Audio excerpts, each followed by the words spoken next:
Salut! Il y a de ça un an à peu près, je vous avais fait une vidéo sur les deux hémisphères cérébraux, le droit et le gauche, et on avait pu apprendre pas mal de choses. On avait pu voir par exemple que des deux hémisphères pouvaient être dominants sur certaines tâches, et puis des fois, à l'inverse, les deux avaient besoin de coopérer pour justement, faire quelque chose. Mais sauf que dans les deux cas, on a besoin d'avoir une information qui transite, qui est transportée entre les deux hémisphères cérébraux, et ça, ça demande justement des voies de communication entre les deux hémisphères. Et parmi ces voies, la plus importante, c'est le corps calleux, et c'est le sujet de la vidéo. Je vous propose donc de commencer sans plus tarder pour éviter de ne pas caler. Caler, calleux, Ouais, bof, on va commencer. Juste avant de commencer, par contre, petite annonce, j'ai ouvert un compte Instagram pour la chaîne, le nom du compte c'est Le Cerveau a du flow, ce n'est pas du coup une surprise. Vous retrouverez donc le nom à l'écran, le lien est en description si jamais vous êtes intéressé, et puis du coup vous retrouverez quoi sur le compte? Vous retrouverez de la vulga, et j'ai déjà posté des trucs, il y a encore des choses qui vont être postées assez rapidement. Vous y retrouverez des offs de la chaîne, les annonces de quand les vidéos vont sortir, et puis d'autres trucs, je sais pas, on verra bien avec le temps, de toute façon c'est qu'il deviendra de ce compte, mais voilà. Du coup, si jamais vous êtes intéressé, n'hésitez pas à aller faire un tour. Notre cerveau est un organe qui est complexe et qui est constitué de différents neurones regroupés en différentes régions, et ces régions ont besoin de se transmettre de l'information pour pouvoir traiter justement cette information et ainsi pouvoir s'adapter à notre environnement. Par exemple, dans le cadre de la vision, on a différentes régions qui sont regroupées en un réseau, qui est le réseau de la vision, et cela va permettre ainsi à notre cerveau de pouvoir transformer l'information lumineuse qui est captée par nos yeux et la transformer en une sensation visuelle. Dit autrement, pour que notre cerveau fonctionne correctement et produise la cognition, il faut que les différentes régions soient connectées entre elles. Pour parler de ce phénomène, on parle dans le jargon scientifique de connectivité fonctionnelle. La connectivité fonctionnelle, elle fait référence au fait que lorsqu'une région s'active, par exemple, mettons la région A, on va avoir une autre région dans le cerveau qui va s'activer suite à cette première activation, on va appeler par exemple la région B. Et pour faire ce transfert de l'activation, on a deux voies possibles. Soit une première possibilité, c'est que la région A va avoir un neurone qui va directement activer la région B, soit une autre possibilité, c'est de passer par un chemin indirect en passant par une ou plusieurs autres régions cérébrales, et donc ça fait un peu un chemin inverse comme ça. Complexifions un peu cela en prenant en compte la notion d'hémisphères cérébraux. Une première possibilité, c'est que les régions A et B soient toutes les deux situées dans le même hémisphère cérébral. Dans ce cas-là, c'est pas très complexe, on a des voies dans chaque hémisphère qui va permettre de transférer de l'information, j'ai envie de dire, aux quatre coins de chaque hémisphère, et surtout de relier du coup des différentes régions. Une autre possibilité cette fois, c'est que les régions A et B soient situées chacune dans un des deux hémisphères cérébraux, mais pas dans le même. Du coup, il faut qu'on ait nécessairement de l'information qui transite entre les deux hémisphères cérébraux, et pour ça, on a des voies de transport de l'information entre les deux hémisphères cérébraux, et parmi ces différentes voies, la plus importante parmi toutes celles qui existent, c'est le corps calleux. Le corps calleux, c'est tout un ensemble de fibres nerveuses qui vont permettre de transporter l'information provenant de nos lobes corticaux, et de le faire entre les deux hémisphères. Et pour ça, les fibres nerveuses, elles vont passer par un endroit particulier entre nos deux hémisphères cérébraux qui est situé ici en rouge. Alors, cette partie en rouge n'est pas en soi, du coup, le corps calleux, c'est juste la zone de passage. En réalité, le corps calleux, quand on prend en compte toutes ces fibres nerveuses, ça va plutôt avoir une architecture comme ça. Alors du coup, le lieu de passage qu'on voyait en rouge il y a 2 secondes, il est aussi en rouge, il est au milieu de l'image, c'est la petite partie qui relie en fait, on va dire, les deux arbres, entre grands guillemets. Et le bout des filaments, ce sont les régions corticales qui sont connectées entre elles. Alors quand même, par contre, petite précision, c'est une image de synthèse qui a été faite via des logiciels, ce n'est pas exactement la réalité. mais c'est ce que j'ai trouvé de plus fidèle et surtout en libre accès, mais voilà, je trouve que c'est quand même une très bonne façon de se représenter la chose. Par la suite de la vidéo, quand je vais évoquer le corps calleux, je ne vais pas représenter tout l'arbre entre guillemets, c'est pas vraiment un arbre, mais pas tout l'ensemble des filaments, juste la partie centrale rouge qui permet de relier en fait les deux hémisphères cérébraux. Et du coup, quand on coupe le corps calleux dans la longueur, donc quand on fait une coupe comme ça, eh bien cette partie rouge ressemble à ceci, schématiquement du moins. C'est pas indiqué sur le schéma, mais en gros la partie qui est à gauche, ça va être la partie qui est du côté frontal, donc c'est le corps calleux de votre front, du coup, vers vos yeux, et à l'inverse, à droite, c'est plutôt du côté occipital, donc à l'arrière du crâne. Est-ce que vous voyez par contre de dessiner à l'intérieur, les ronds, eh bien ce sont la taille des diamètres des fibres nerveuses qui passent en fonction de la localisation du corps calleux.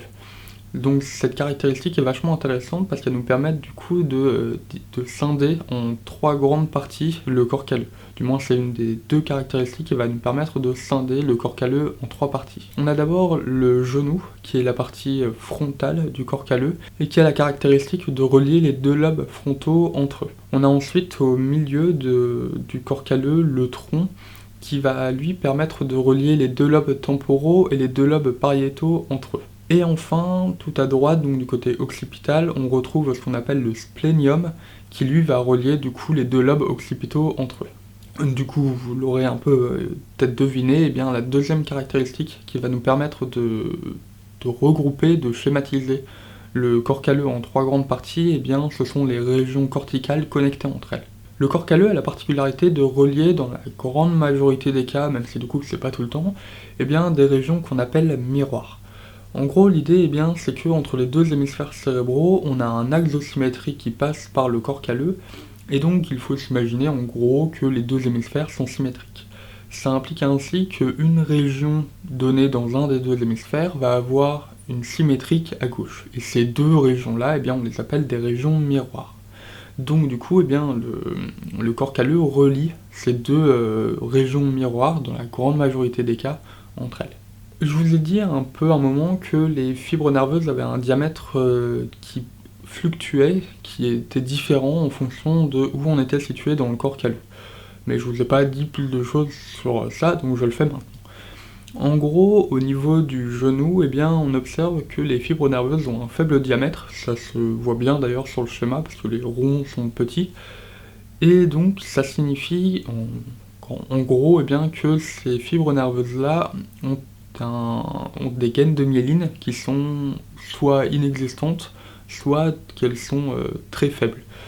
Pour rappel, la gaine de myéline, c'est la couche qui isole et qui permet du coup d'améliorer la vitesse de transmission de l'information dans les axones. Si vous voulez, c'est un peu la gaine de plastique qu'il y a autour du fil de cuivre dans un circuit électrique qui permet du coup d'isoler le circuit électrique et d'éviter de la déperdition d'énergie. C'est un peu le même principe ici. Du coup, un axone qui va avoir une gaine de myéline, soit qui est inexistante, soit qui est très faible, va avoir une vitesse de transmission de l'information qui est relativement peu rapide. Et à l'inverse, du coup, une gaine de myéline qui est très épaisse, ça veut dire que l'axone a une vitesse de transmission de l'information qui est très rapide. Donc ça signifie ici que le genou, qui relie donc les 2 lobes frontaux entre eux, va avoir une vitesse de transmission de l'information qui est peu rapide. A l'inverse, au niveau du tronc, on voit sur le schéma que les fibres nerveuses ont un gros diamètre, ça signifie qu'elles sont fortement myélinisées, et donc ça signifie que entre les 2 lobes pariétaux et entre les 2 lobes temporaux, la vitesse de transmission de l'information est rapide. Et au niveau du splénium, là c'est un mixte des 2. Cette vitesse de transmission de l'information, elle est assez importante à prendre en compte parce que en fait, ça a relié en grande majorité avec le fait que les informations ont besoin d'être fusionnées entre les 2 hémisphères cérébraux, et c'est notamment le cas pour tout ce qui est sensoriel. L'idée est relativement simple, c'est que de manière générale, nos sens sont liés à plusieurs capteurs.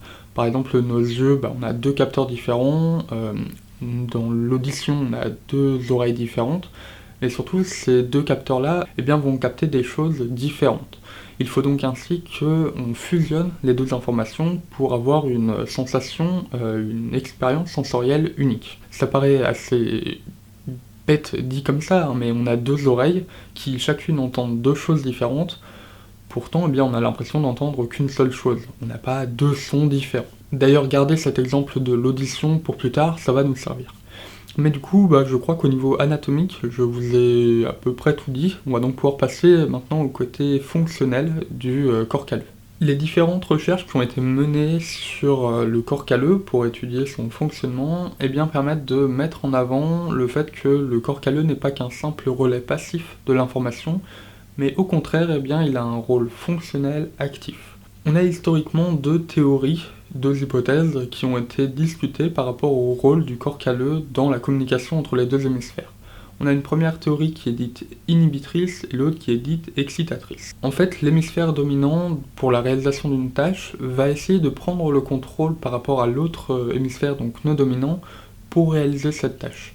Et donc ainsi, pour ce faire, il a besoin du corps calleux pour venir inhiber cet hémisphère qui est donc non dominant. Alors, en réalité, c'est la région qui est inhibée, mais c'est juste pour revenir à l'idée d'hémisphère droit versus hémisphère gauche.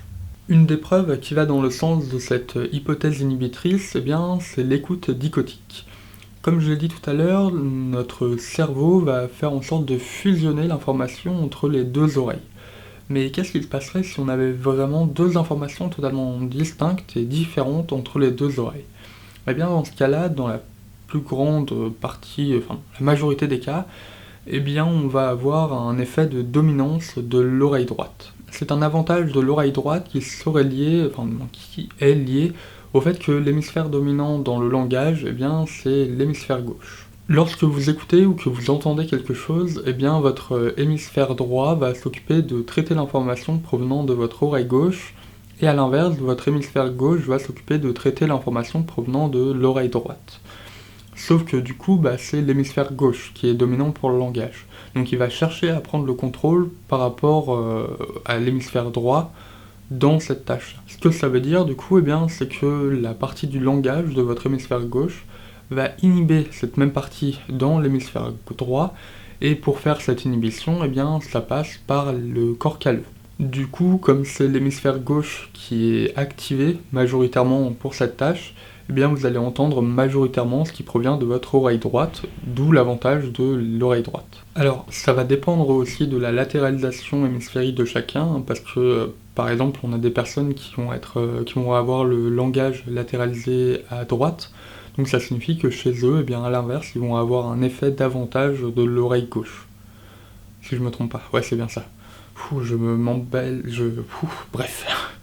Cependant, d'autres preuves vont plutôt dans le sens d'une théorie dite excitatrice.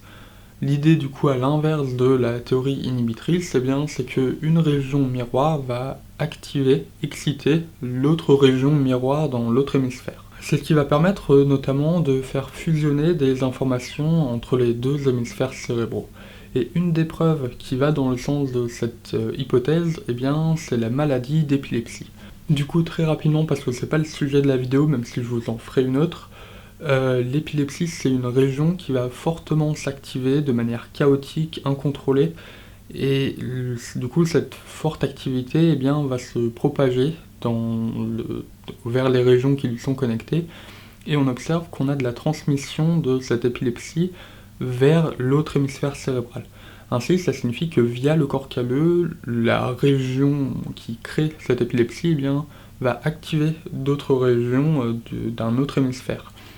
Et d'où l'idée du coup que le corps calleux va exciter d'autres régions entre les deux hémisphères. C'est d'ailleurs pour cette raison qu'a été pratiquée une section du corps calleux en deux. Ça permet du coup d'isoler les deux hémisphères entre eux et d'éviter la propagation de l'épilepsie. Mais du coup, globalement, on se retrouve avec deux théories qui, globalement, fonctionnent plutôt bien. La théorie excitatrice et la théorie inhibitrice. Et du coup, ça amène les scientifiques à penser que le corps calleux, il va être à la fois excitateur et inhibiteur en fonction de la tâche que le sujet fait. Pour finir la vidéo assez rapidement, je voulais juste vous parler de ce qui se passait en cas de dysfonctionnement du corps calleux. Du moins, je voulais juste vous parler de cas de dysfonctionnement. Les deux dysfonctionnements majeurs, alors je sais pas si on peut vraiment utiliser du coup le terme de dysfonctionnement, mais j'ai pas mieux. On a dans un premier cas, ce qu'on appelle la genèse du corps calleux. En gros, donc ça provient donc de A privatif et de genèse, création, donc ce sont des individus chez qui on n'a pas de création du corps calleux à la naissance. Et l'autre possibilité, c'est une lésion du corps calleux, soit c'est une lésion accidentelle, soit c'est une lésion via chirurgie, donc comme ce qu'on peut observer chez les patients épileptiques. Et dans ce cas-là, on parle de callosotomie du corps calleux, du moins pour la chirurgie. Chez ces deux profils de patients, on observe globalement qu'il y a peu de dysfonctionnements au quotidien. Alors, on en a un peu, mais pas beaucoup, et la majorité des dysfonctionnements qu'on va observer, ça va être dans des cas lorsqu'on va faire des tests neuropsychologiques, donc typiquement de l'écoute dichotique. Le souci avec ces tests neuropsy, c'est qu'ils sont pas ils ressemblent pas trop en fait à la vraie vie. Parce que par exemple, l'écoute dichotique, ça n'est pas trop en avoir dans la vraie vie, si je peux dire. Donc du coup, c'est un peu des situations artificielles et pas trop réalistes. Et on observe que du coup, dans la vraie vie, il y a globalement peu de dysfonctionnements. Et s'il y a des problèmes, c'est généralement assez léger. Et d'ailleurs, petite anecdote comme ça, du coup, les gens qui sont nés sans corps calleux, ils vont généralement s'en rendre compte lorsqu'ils vont passer une IRM, mais pour un problème qui n'a strictement rien à voir avec le corps calleux, en apparence, ou peut-être même pas en fait, mais ça peut être par exemple une crise d'épilepsie ou ce genre de choses, et du coup ils vont se rendre compte à ce moment-là qu'ils n'ont pas de corps calleux, mais ils n'ont jamais eu de problème avant, donc voilà, ça montre bien que c'est pas trop gênant au quotidien. La seconde chose qui est assez intéressante à observer chez ces patients, c'est leur profil de réorganisation cérébrale. En fait, le cerveau, c'est un organe qui est plastique et qui a donc la possibilité de se réorganiser en fonction de dysfonctionnements qui lui arrivent. En fait, pour s'adapter, le cerveau va trouver d'autres voies de transport de l'information pour véhiculer l'information, donc ici, entre les deux hémisphères cérébraux. Et justement, dans le cas des patients qui n'ont plus de corps calleux dès la naissance ou qui ont subi une callosotomie, on observe deux profils de réorganisation qui sont distincts. On observe en effet que dans les deux profils, on a bien de la réorganisation cérébrale, mais cette réorganisation cérébrale est beaucoup plus présente, du moins pas totalement, mais elle est quand même plus présente chez les patients qui sont nés sans corps calleux par rapport aux gens qui ont une callosotomie. Donc, comme je l'ai dit, la réorganisation elle n'est pas totale, parce que y a quand même des dysfonctionnements, notamment dans les tests neuropsy, mais il y a quand même de la réorganisation. Cette observation-là est assez intéressante parce qu'elle permet de montrer l'importance du temps dans la réorganisation et dans la capacité d'adaptation du cerveau, mais également que finalement la plasticité cérébrale elle a quelques limites, parce que du coup les gens qui sont nés sans corps calleux n'ont pas une réorganisation totale de leur cerveau. Ça montre en fait la faiblesse de la plasticité cérébrale pour faire face à des problèmes des fibres qui transmettent l'information aux quatre coins du cerveau. C'est vraiment son gros problème, et malheureusement chez certains patients ça peut être assez problématique. Voilà donc ce qui conclut cette première vidéo sur les structures cérébrales où on commence donc avec le corps calleux. J'espère en tout cas que la vidéo vous aura plu et que vous aurez appris des choses, et également que vous n'aurez pas calé à un moment dans la vidéo. Ouais, je me sens vraiment obligé de finir sur cette blague de merde, désolé. Mais du coup voilà, si du coup la vidéo vous a plu, n'hésitez pas à me le dire en commentaire, tout ça, vous connaissez la chanson, le pouce bleu, l'abonnement si vous voulez soutenir la chaîne. N'hésitez pas non plus du coup à aller regarder dans les liens en description par rapport aux réseaux sociaux, il y a le nouveau compte Instagram du coup, donc voilà, si vous voulez rejoindre l'aventure, vous avez aussi les réseaux sociaux. Et du coup, moi je vous dis à une prochaine, pour une prochaine vidéo. Je suis pas encore certain du sujet, si ça va être un autre épisode du dossier du cerveau, ou si je vais plutôt aller sur de la psychologie sociale, mais voilà. Bref, vous verrez bien, et donc du coup, moi je vous dis à une prochaine. Allez, bye bye.